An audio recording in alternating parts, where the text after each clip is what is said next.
नमस्कार दोस्तों, आज एक और अंग्रेज़ी कवि को याद कर लेते हैं। और वो कवि कल्पना के क्षेत्र में, सौंदर्य बोध के क्षेत्र में अपना अलग स्थान रखता है और कवि का नाम है कॉलरिज। कॉलरिज की बात मैं आपसे करता हूं तो मेरे पास दो कारण हैं विशेष रूप से। कॉलरिज और वर्ड्सवर्थ दोनों नाम आपने सुने हुए हैं, दोनों समकालीन थे और दोनों ही सौंदर्य बोध के कवि थे। और उन दिनों में अंग्रेज़ी साहित्य में और विश्व के अन्य साहित्य की जो भाषाएं थी, साहित्य का माध्यम बनी जो भाषाएं, उनमें एक विवाद चलता था कि कला कला के लिए है या कला ज़िंदगी के लिए है, आर्ट फॉर आर्ट सेक और आर्ट फॉर लाइफ सेक। तो ये बहस जो थी लंबी छिड़ी और इस लंबी बहस में कॉलरिज और वर्ड्सवर्थ ये उस स्कूल के, उस सिद्धांत के परिचायक थे, पक्षधर थे, जो ये मानता था कि आर्ट इज़ फॉर आर्ट सेक, कला कला के लिए है। आप कला को ज़िंदगी की जो ठोस धरातल वाली बातें हैं, व्यवहारिक बातें हैं, उनमें उलझा कर नहीं रख सकते। आप उलझाएंगे तो कल्पनाशीलता, क्रिएटिविटी, सृजनशीलता कहीं ना कहीं दफन हो जाएंगी। और इसीलिए कॉलरिज की एक कविता जो है अक्सर पाठ्यक्रमों में पढ़ाई जाती रही है और अक्सर उसका ज़िक्र भी होता है। अंग्रेज़ी साहित्य के जो समीक्षक हैं वो भी ज़िक्र करते हैं, और वो थी कुबला खान। कुबला खान एक ऐसी कविता है जिसमें कल्पनाशीलता अपने चरम पर पहुंच जाती है, और इसके अलावा भी उसकी लंबी चौड़ी देन रही है अंग्रेज़ी साहित्य में। और जो मुख्य कृतियां हैं उनमें चर्च एंड स्टेट ऐसे विषय भी हैं जिन विषयों पर अक्सर ज़्यादा टीका टिप्पणी करने की गुंजाइश या अनुमति नहीं होती थी। लेकिन कॉलरिज के लिए इन बातों पर या ऐसे विषयों को छूना कला की दृष्टि से बेहद महत्वपूर्ण होता था।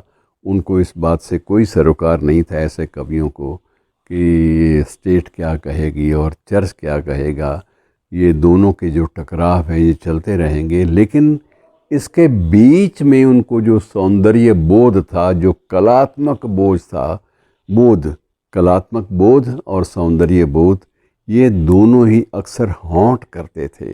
हॉन्ट करने का मेरा मकसद ये है कि दोनों ही उन्हें बेचैन करते थे, और उस बेचैनी में जो कविताएं लिखी गईं उनमें कल्पना की उड़ान इतनी ज़्यादा विशद रूप में, व्यापक रूप में सामने आती है कि कॉलरिज अंग्रेज़ी साहित्य के एक कालजयी साहित्यकार के रूप में स्थापित हो गए। और वर्ड्सवर्थ तो थे ही, वर्ड्सवर्थ को ज़्यादा प्रकृति से जोड़ दिया गया, इन्हें प्रकृति से भी जोड़ा गया और साथ साथ कल्पनाशीलता से भी जोड़ा गया और कला से भी जोड़ा गया। तो ये दृष्टिकोण जो है ये भी बड़ा ज़रूरी था। यद्यपि थोड़ा सा मैं आपको ये बता दूं कि भारतीय संदर्भ में ये भी चलता रहा कि बहुत सारी चीज़ें हमने प्रगतिशील आंदोलन के साथ जोड़ दी।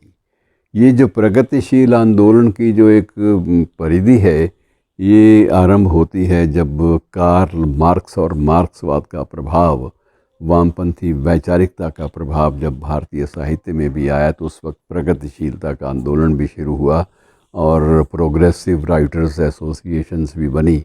लेकिन ये स्कूल ऑफ थॉट अलग था। इस स्कूल ऑफ थॉट का अपना महत्व था, इसमें कोई संदेह नहीं। जो भी जूझ रहे थे देश, उन देशों में ये प्रवृत्ति जो है, ये आधुनिक साहित्य की या साहित्य को लेकर जीवन से जोड़ने की जो बातें थी ये भी चलती थी।